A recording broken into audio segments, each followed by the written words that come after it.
هل يغتسل من غسل ميتا؟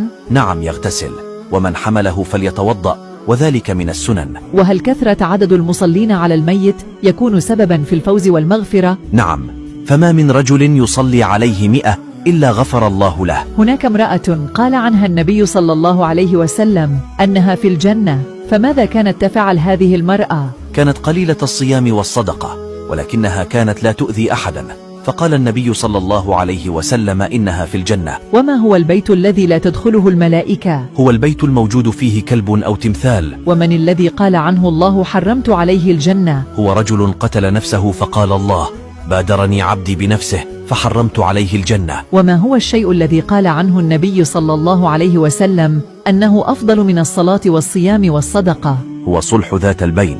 ومن هو الذي يغفر الله له 40 مرة؟ من غسل ميتا فكتم عليه. ما هو مرض الجن الذي يموت به